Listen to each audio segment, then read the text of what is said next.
Good morning, all the students. In the last class, we have completed our fourth module and also had a quick recap of what all we have covered in that module. In today's class, we are going to start our fifth module, which discusses more on MapReduce framework and how exactly it works in the background.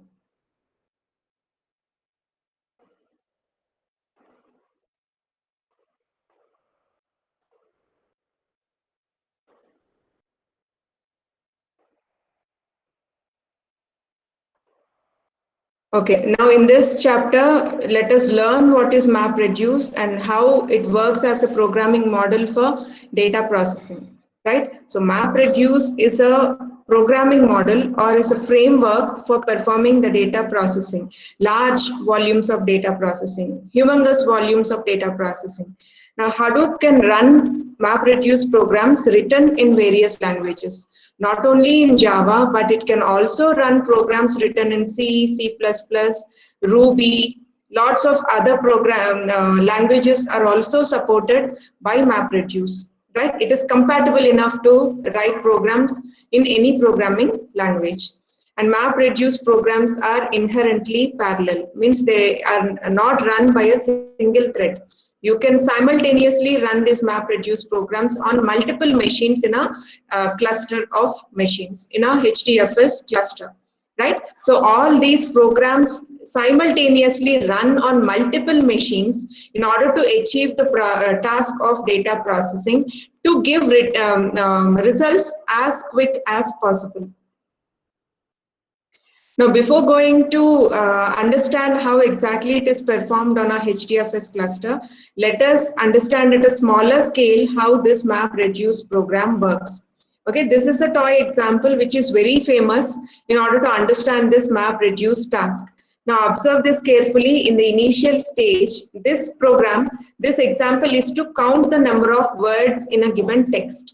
Okay, so when some text is given or when some paragraph is given, this program, this Java program, which implements MapReduce task, which implements the task as a MapReduce work, it will count the number of words and finally consolidates the entire results and gives it as a comprehensive result. Okay, so initially we give the input as a text. What is the text that is taken here? Welcome to Hadoop class. Hadoop is good, Hadoop is bad. Okay, this is the text that is given as input to this MapReduce job. Okay, whenever I say MapReduce program, we generally call it as a job. That is why I mentioned that as MapReduce job. Right, now this input is divided into input splits, or we can also call it as chunks. Right? They are called as data chunks or input splits, which will divide the input into multiple texts. Means it can be distributed and mapped onto various machines to perform the map task. Right? So this will help us to perform the processing more quickly rather than assigning this job of counting the words in a text to a single machine. We are trying to divide the input into multiple chunks and assign them to multiple machines so that the processing can be done very quickly. Here we are taking very minimal amount of text, but in the real time it may be voluminous amount of data. So at that time, it will be useful to divide the input into chunks and distribute it onto various machines and perform the processing task simultaneously, which will at a time give us the result back in no time, right? So here the input splits are like this. Welcome to Hadoop is assigned as one split. Class Hadoop is assigned as one split. You don't expect any meaningful splits here. The text is right away divided into chunks of data, that's all. But we can't say whether they are meaningful or not. But once the result is given, it appears to be meaningful, and that is handled by the MapReduce framework. Now in this case, the input is divided into splits and assigned to various machines. Now what does the map task do? The map task will count the number of occurrences of each word. Okay, that is done. That is done in the mapping phase. In this mapping phase, you can see that welcome, the number of occurrences of welcome is counted, number of occurrences of to is counted, and number of occurrences of Hadoop is counted. Each of them occurred for one time. So that is displayed. Again, in the second input split, class one time, Hadoop one time, and ease is repeated one time. Okay. Again, in the third input split, the count is taken, and fourth input split, the count is taken. Now, these map operations are shuffled so that similar type of words go into one particular part. Okay, they can be grouped together so that in this shuffling stage, say all the occurrences of bad are grouped together, all the occurrences of class are grouped together, all the occurrences of good are grouped together. Now you can see this clearly. All the occurrences of Hadoop, here Hadoop occurred once, here once, and here once. All those are grouped together. And again, ease, the occurrences of ease is grouped together. All the mapping tasks, outputs of the mapping task are shuffled so that similar occurrences can be grouped together and handed over to the reduce phase, which in turn runs another Java program to count the number of occurrences. Okay, and here in the last part of shuffling, welcome is also taken in as one component. It is grouped into one component. Fine. Now, all these shuffling stages in outputs are given as inputs to the reducer phase. Okay, once the mapping task is done, all similar kinds of inputs are shuffled and grouped together to form a similar type of component, and they are given as input to the reducer phase. Now, in this reducer phase, the number of occurrences of these words are summed up. Here the operation is to add them up. In some cases, you may have to find the average. In some cases, you may have to find the percentage. Okay, so depending on the operation that has to be performed, you have to write the reduce job. We'll see a sample map and reduce programs that are written for map reduce in Java. We'll see that in later classes. Okay, then you will better understand how exactly this task is being done. But for now, you understand overall how this map reduce framework is executed. Now, in this case, the reducer receives input from the shuffling phase, and the occurrences of the words are counted. Now, see here, Hadoop occurred for 3 times, so they are summed up and the count is updated to 3.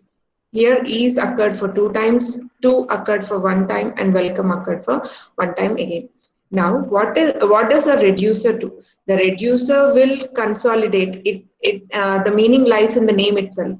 The reducer consolidates all the results, and the output of reducer phase will be a comprehensive result of the entire task that is performed. Okay, so what is the comprehensive result here? All the reducer outputs are consolidated to give a single output, to reduce it into a single output, to reduce it into a consolidated result. Okay, so here we get all the counts of the words in the input as a single output, right? This is how a map reduce works. The input is divided into input splits, and they are mapped onto various machines where the map jobs run, and then it gives some data as input to the reducer, and reducer will further consolidate all those results and give a single output to the client. Okay, this is how map reduce works. Now let us understand this map reduce framework with respect to our weather data set. Let's see a program that mines weather data set, that digs into this weather data set to perform some processing and deduce some results, to infer some results. So it is a semi-structured and record-oriented data. Weather data, there are various sensors that are deployed at various locations in a country in order to study the weather over some 50 years or some 100 years. Measurements will be taken with respect to humidity, with respect to air pressure, with respect to temperature, wind speed. right? These are all meteorological data which can be captured by the sensors installed at various locations, and those data can be accumulated at one data center, which can be organized year-wise. And when that year-wise data is available, if you're able to analyze that, you can have some inferences about the weather condition in a particular country over 100 years, and you can try to predict what would happen in the next 10 years, 20 years, or up to 100 years. Right? So this is the importance of any data set, any data that can be captured. Here we are trying to analyze weather data that is captured by sensors deployed at various locations in US. And we call it as semi-structured data because whenever sensors capture data, they are not captured in the form of exact rows and columns. There are some data which is semi-structured, means they are taken as some rows of data, but there is no particular structure with respect to the columns. Right? In such cases, we call it as semi-structured data, and they are record-oriented. They are record-oriented data. Record-oriented data means for a particular identifier, for a particular weather station, one record is captured. For another weather station, another record is captured at on one single day. Now, all those records across a year can be consolidated as one single file. Again, many such measurements are taken and consolidated in one single file. So it is called as record oriented. It is semi-structured and record oriented. Now let me show you how this data actually appears. I'll stop sharing this presentation and just go back to the representation of weather data set.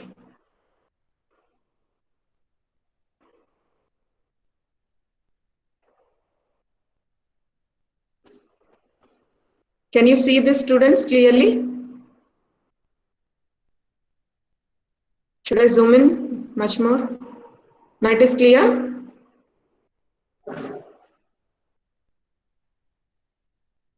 Can anybody confirm it is clear, or should I zoom in still more? It's not presented, the screen. Okay, fine.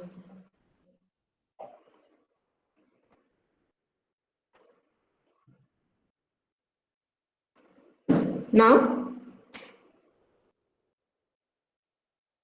Yes, ma'am. Right. Okay, this is the data format of National Climatic Data Center.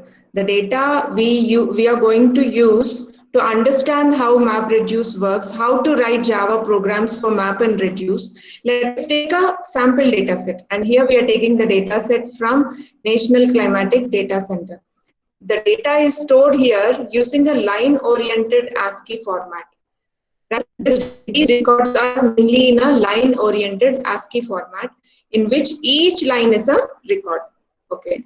The format supports a rich set of meteorological elements, many of which are optional or with variable data lengths. Okay, let us see what are those elements that are for which the data is captured. Now, for simplicity, we focus on the basic elements such as temperature, which are always present and are of fixed width. Okay, now though there are lots of meteorological elements that are captured, at some weather stations, some elements might have been captured, and some other weather stations, some other elements might have been captured. The data may not be static, but most of the time in all the areas, temperature might have been captured, right? So let us take the basic element temperature in order to understand how this MapReduce works. Okay.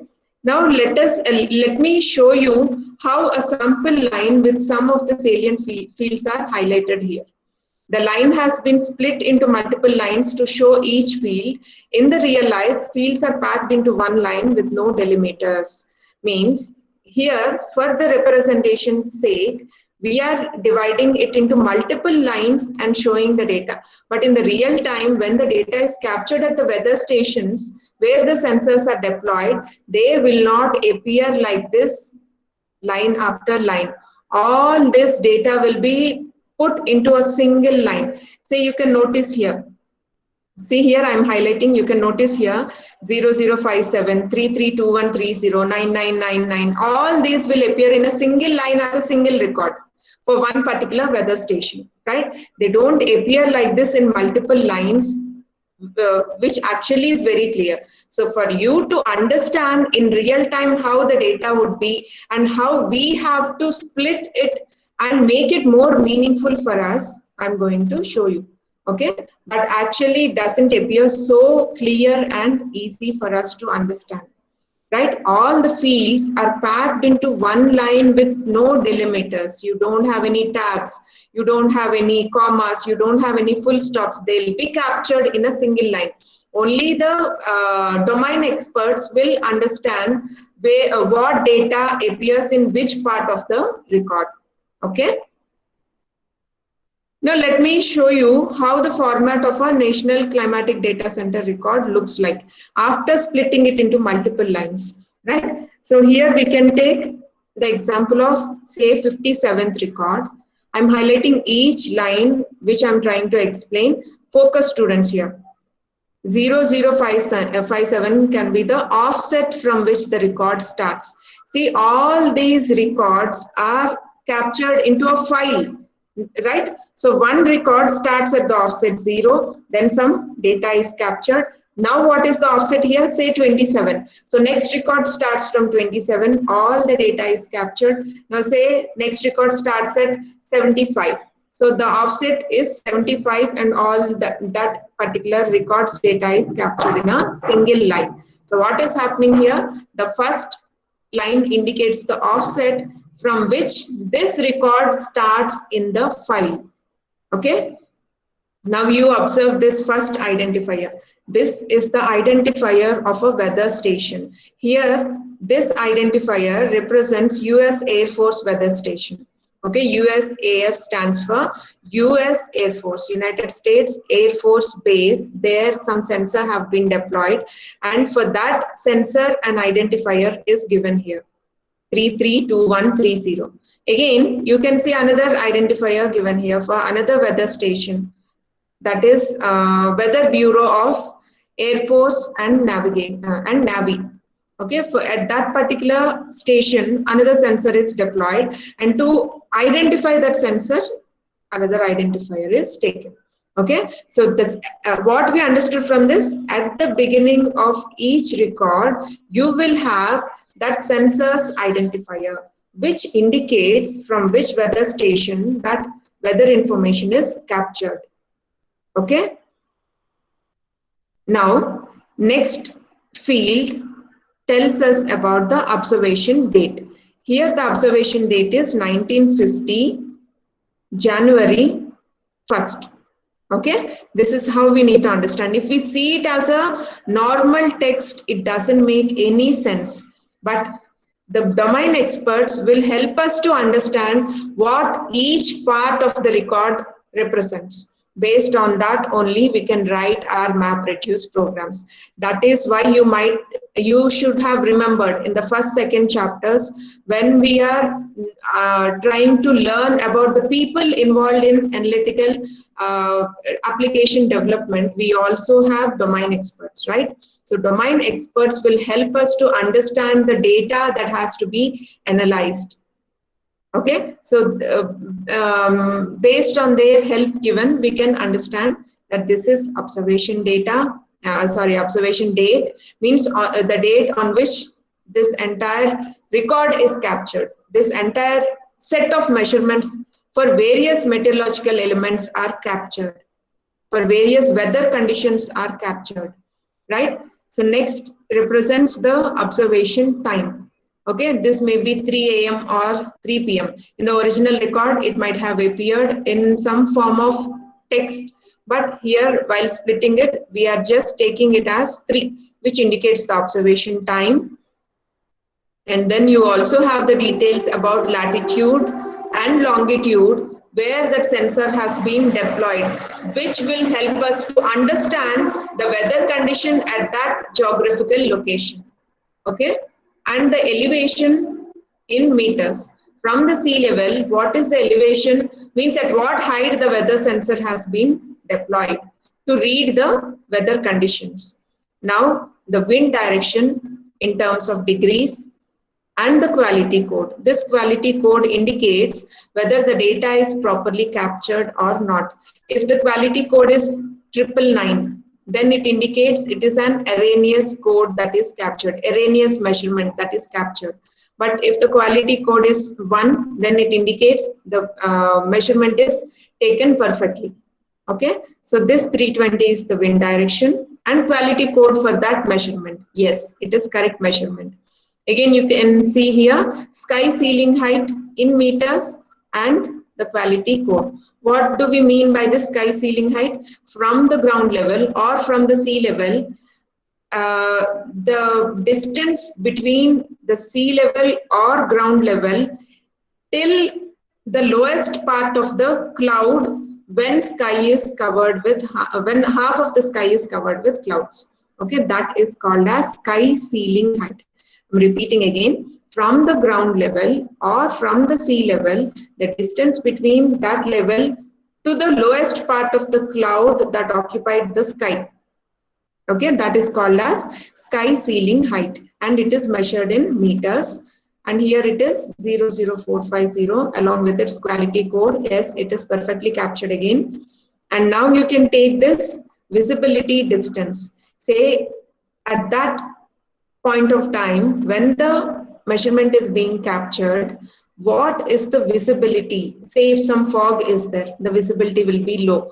But if the sky is very clear and there is no fog, then the visibility will be too good.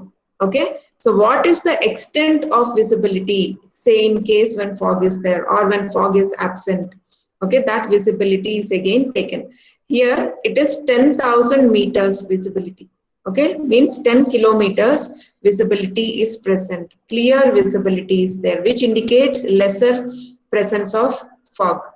If fog is present, you can't see to that distance, right? You can see maybe up to 1,000 meters or 1 kilometer, like that. Or if there is too dense fog, then you can see only up to 100 meters. Okay, that is represented by this visibility distance and its quality code. And again, air temperature and its quality code, dew point temperature and its quality code. What does dew point temperature represent? At what temperature dew forms on the leaves or on the ground. Okay, that is called as dew point temperature, and it is measured in degrees Celsius. Again, atmospheric pressure. What does this atmospheric pressure represent? It represents the possibility of rain. If the atmospheric pressure is very high, then it represents there would be rain in near time. But if the atmospheric pressure is very low, then it indicates less possibilities of occurrence of rain. Okay, so that is represented. It is measured in terms of hectopascals along with its quality code, right? You need not understand all these terminologies. I'm just explaining you so that you will feel very comfortable with these numbers. Okay, when we are writing Java MapReduce programs. But fortunately, our MapReduce programs are written to analyze only temperature, not all these meteorological elements. Okay, just for your understanding sake, I made it more elaborate for you so that you can proceed further. Now, these data files are organized by date and weather station. Okay, so according to the date and according to the weather station identifier, all these records are organized.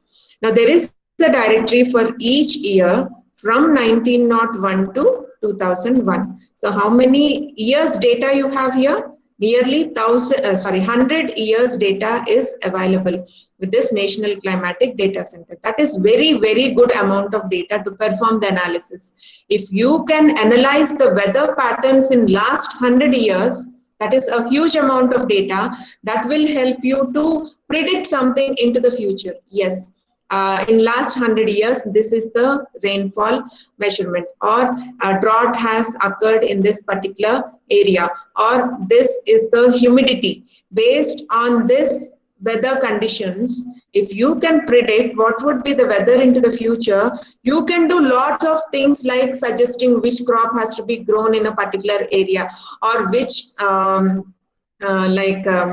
area should receive more irrigation, or which area can expect more rainfall. All these predictions you can make into the future if you are able to analyze 100 years records. Okay, so there is a directory here for each year from 1901 to 2001, each containing a zipped file for each weather station with its reading for that year.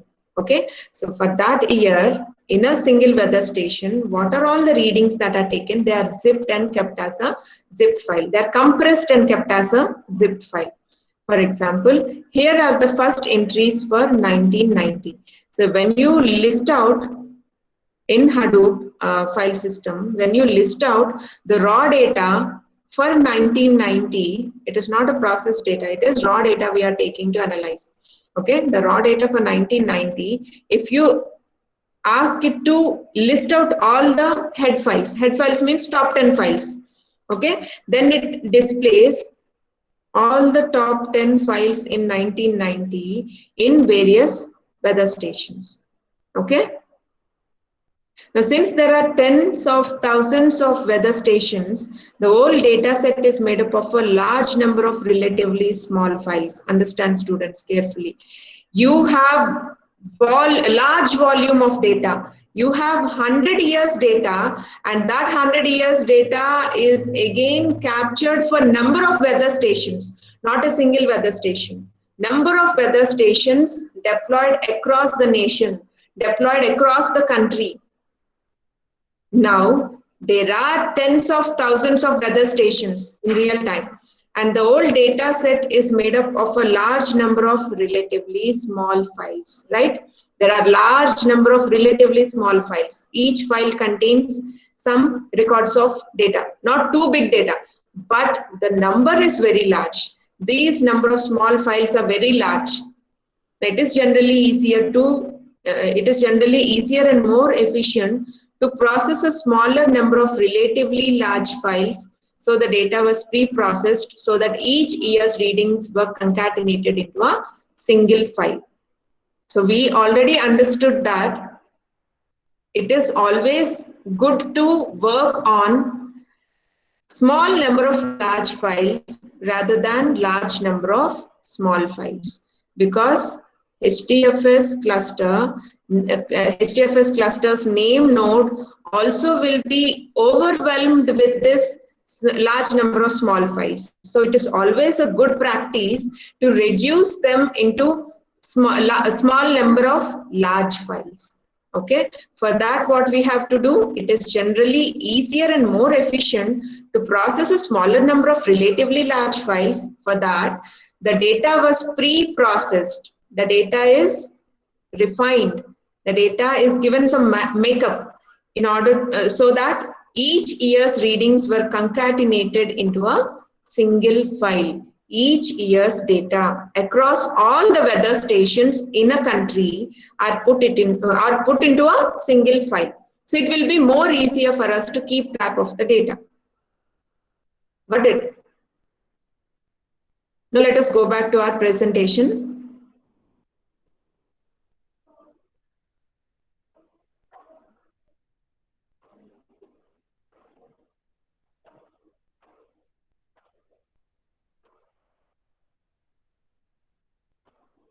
Okay, now let us understand the data format of this weather data.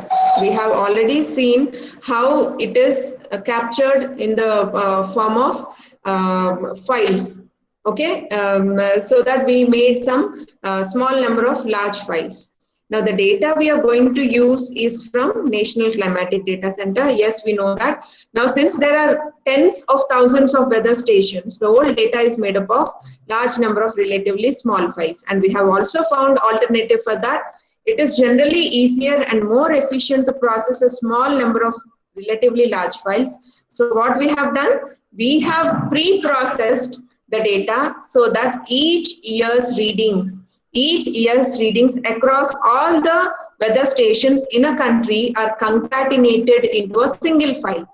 Yes, now we are able to manage all these large number of small files into small number of large files. Okay. Now, let us see how to analyze the data with Unix tools. Now, what is the question at hand? What is the highest recorded global temperature for each year in the data set? Now, what is the question that has to be answered by performing the data analysis? By analyzing this National Climatic Data Center's data, we have to answer a question that what is the highest recorded global temperature for each year in the data set. Okay, now if we understand this, in say 1956, the largest temperature is 70 degrees in the country. Okay, this year also around year 76, we may expect around that temperature. We can predict something like that. Okay, so the problem at hand, the question that have to be answered for by analyzing the data is what is the highest recorded global temperature for each year in the data set? Yes. Now the classic tool for processing line-oriented data is AWK. In Unix, you have a tool called as AWK, which will help us to process line-oriented data. When the data is oriented in the form of lines, in the form of records, then the tool of Unix that we can use is AWK. Now, if we write a script, the script loops through the compressed year files, first printing the year, then processing each file using AWK tool. Now, the awk script extracts two fields from the data, the air temperature and the quality code, and applies various tests. Yes, this is also fine. We can do it with normal Unix tools only. But what is the drawback of using Unix tools?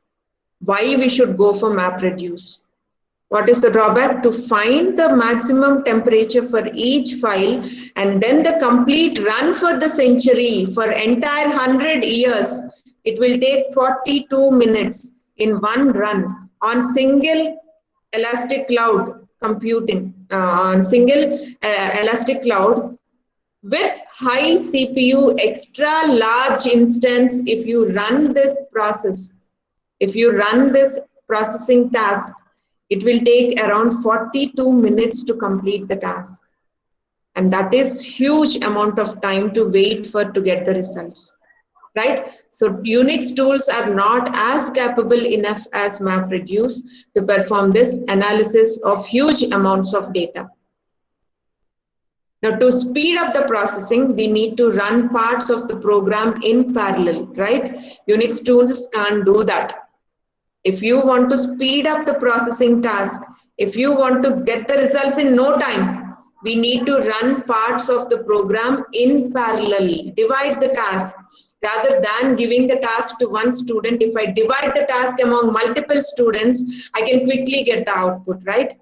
Same notion applies here also. We need to run parts of the programs in parallel, simultaneously. Now we could process different years in different processes, right? You assign one particular year's data to be processed as one single task. Again, another year's data to be processed as one single task. If you do this as different tasks and consolidate the final result, that would be much faster when compared to analyzing this data by using Unix tools on a single machine, right? So we could process different years in different processes using all the available hardware threads on a machine. Because there are multiple machines, you can invoke multiple threads. Okay, it will be like you can divide the task into as many number of machines as you have on a cluster if the machines are free.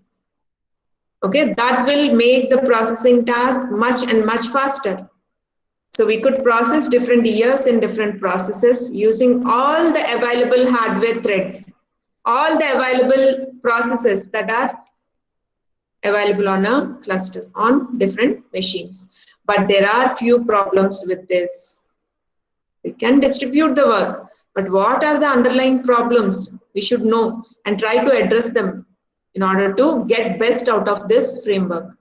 So the first problem is dividing the work into equal size pieces isn't always easy or obvious. Correct? When the data is streaming in or when the data is stored statically, what will happen? You have to divide them into you have to divide them into equal size pieces in order to perform the analysis. But is it that easy to do the task? No.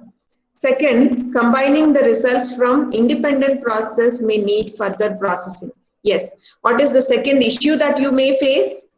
Now you distribute the work onto multiple machines. Now all those machines give you some output. Now consolidating all those outputs needs some further processing. You have to write some further instructions in order to consolidate all those results from multiple machines. So there is an extra overhead to perform this, right? And what is the third issue? You are still limited by the processing capacity of a single machine. You can't run it on a single machine. Yes, though you are able to divide the task into multiple tasks, though you have programs in place to consolidate all the results, still you are,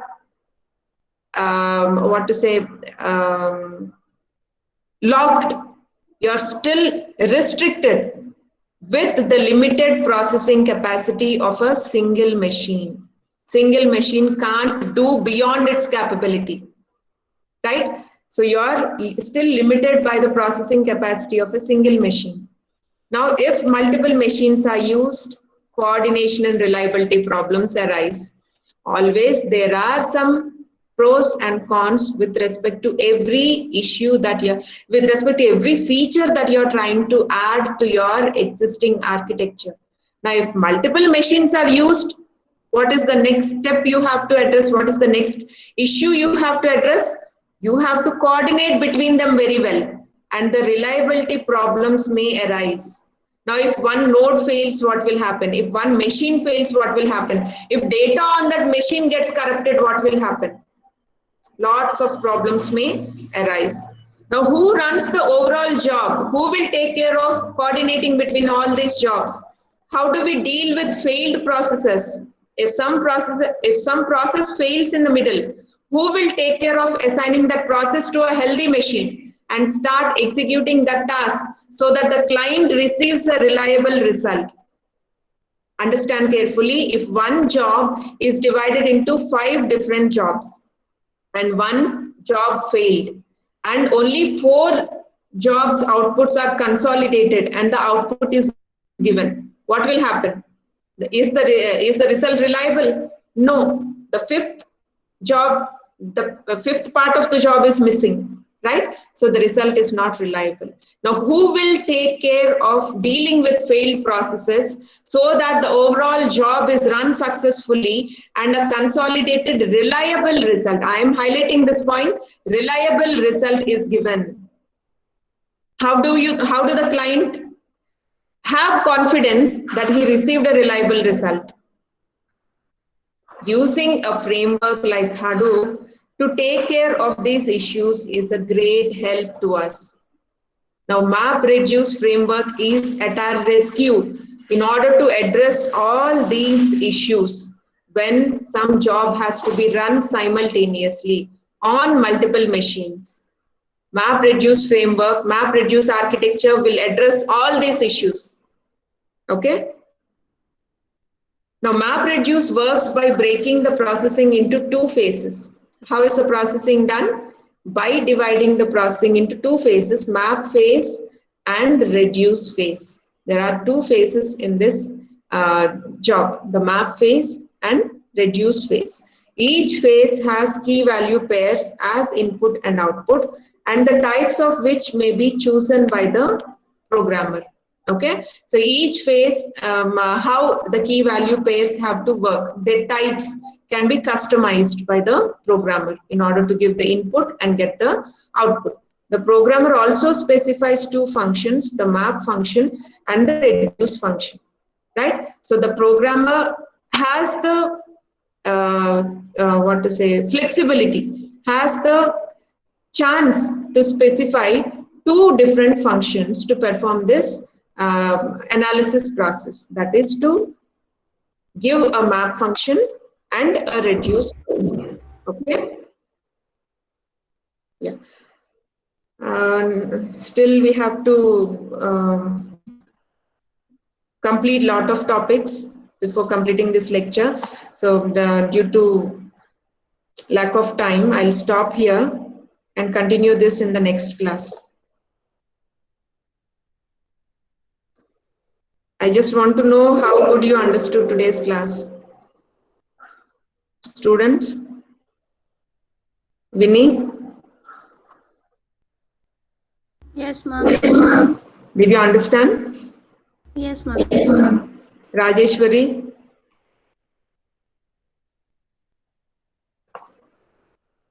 Pavan Kumar? Pavan?